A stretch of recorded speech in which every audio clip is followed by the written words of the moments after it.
focus on Shelton, and it's brought to you by our community credit union. Senior Planner Jason Dose on the air with me here this morning. Good morning, sir. Good morning. How you doing? Good to be here. It's been a while. Sure has been a while. I've missed I just checked out the green room. It's great. Yeah. The couch. The couch. You woke me up before coming in here. That's right. Come on, Jason. Let's go. Took a beauty nap.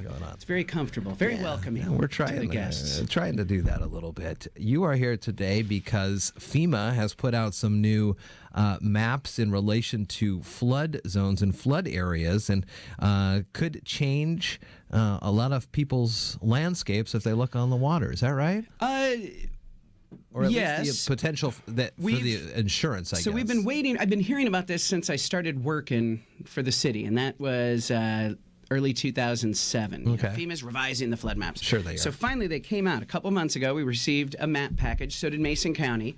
So all of Mason County, which includes Shelton, was revised to much more accurate data because our current flood maps, which are still in effect, were done based on old school, literally, I think, hand-drawn topographic maps. Oh, wow.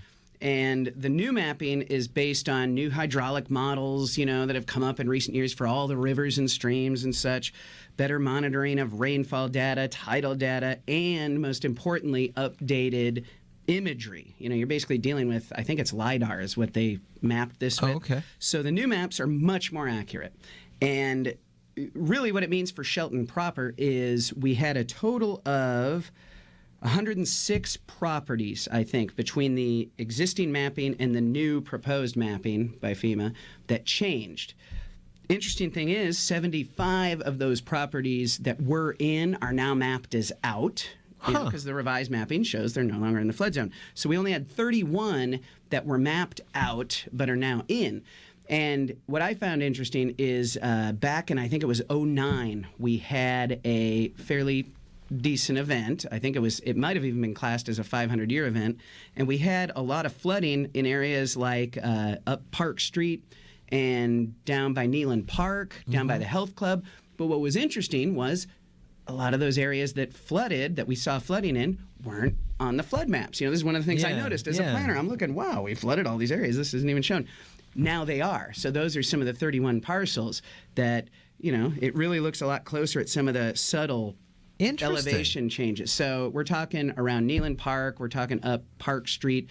And what I did was, we put out notice. The county put it out to several their emergency management folks put it out to several agencies. I've put the information up on our website under the community development department webpage that has all the mapping information and my contact information for that. We mailed out specific notices to these 106 property owners and basically hoping they would contact us. I've only been contacted by 3, but I've also heard that insurance companies are contacting people too, so it's not just us.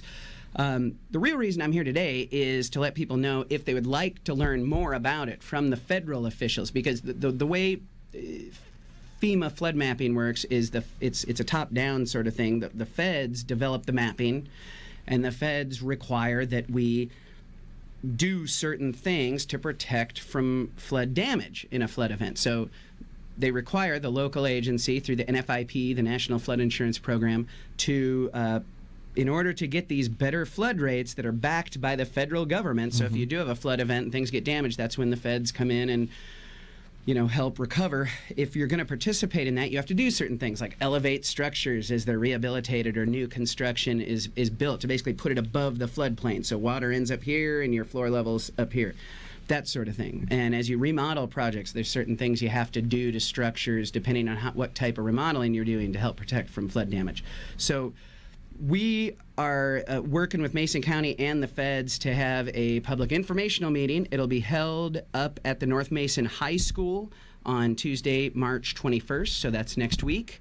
And it's between 6 and 8 p.m. And we're encouraging, anyone who's interested to come hear about the mapping, hear about, some of the implications of the new flood mapping, and we will have folks there from the county side for county people to talk to, and I'll be there on the city side to talk to anyone, that comes there from the city.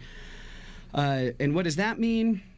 Basically the maps are out in draft form, so if people want to look at them and they have any disputes or information that would dispute the new mapping, FEMA wants to hear about that. I mean, we've troubleshot it from the city standpoint, and from the original mapping we saw like 8 months ago, they revised some of the stuff. We were aware of some map amendments that had been done. I was aware of some topographic information that didn't seem to be reflected. So they did change responding to those comments.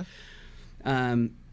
So anyway, encouraging people to come. It should be pretty informative. We'll have people there, including insurance representatives. So if people are definitely in the flood zone, they're not disputing that, they can speak with insurance representatives about what are the implications for my property.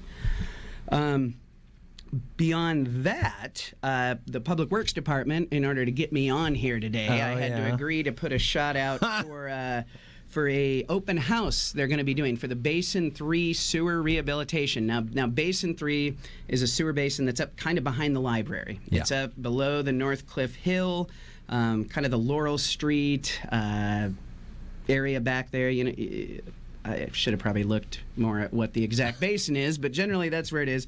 The sewer lines are quite old. They tend to leak groundwater, stormwater into them during the winter months. So we have monies to rehabilitate, replace every stick of sewer line in that basin. They're holding a public open house Monday, March 20th, so it's next Monday, at the Civic Center between 3 and 8, where folks can come in, talk to city officials about what is the project, what are the implications if I live there. And I'd also like to remind people that live in the basin, they should have received right of entry, basically mail forms from the city, because as part of this project, what we'd like to do as well is replace the sewer laterals, basically from the person's house to the mains. So we don't want to just replace the mains. A lot of the homes in that area are older too, and more than likely what we found through other basin projects is those laterals are leaking as well. So without those right of entries, we're not going to be able to enter the property and replace that line. And it's very costly to replace a sewer line. So, I mean, honestly, if they were doing my basin, which is, they're not, I would gladly give permission for them to replace my sewer lines so that I don't have to do it in the future. Wow, but, okay. It's a good project because what it does is reduce the amount of water that goes into to our sewer lines, which leaves more capacity for actual sewage treatment. Well, so hey. it's a good thing. That is a good thing. That's kind of all I have. So all right, and the reasoning for the meeting on for the FEMA maps being up in the north end is it seemed like there's a lot more folks affected up there, right? There are a lot more county folks offended.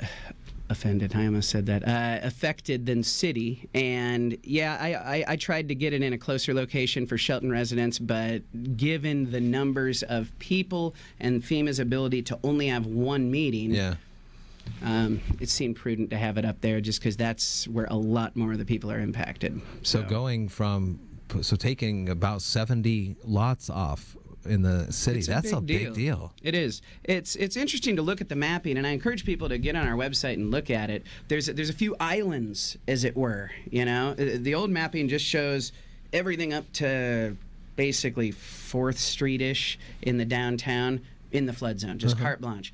And there's, ground isn't level. And our flood depths generally aren't very deep. I mean, they're a couple, 3 feet at most in most locations, and much less than that, inches in others. And so it makes sense. You look at the mapping, and there's a little island here, island here, island here in a 100-year flood scenario. So it makes sense based on what we've seen over the years when we do have flood events. Well, check your mail. You should have had something in there to remind you about that and these upcoming changes. And Jason Dose, Senior Planner for the city, thanks for coming on. Always good to see you. Right on. Good to be here. The Focus on Shelton, again, brought to you by our Community Credit Union.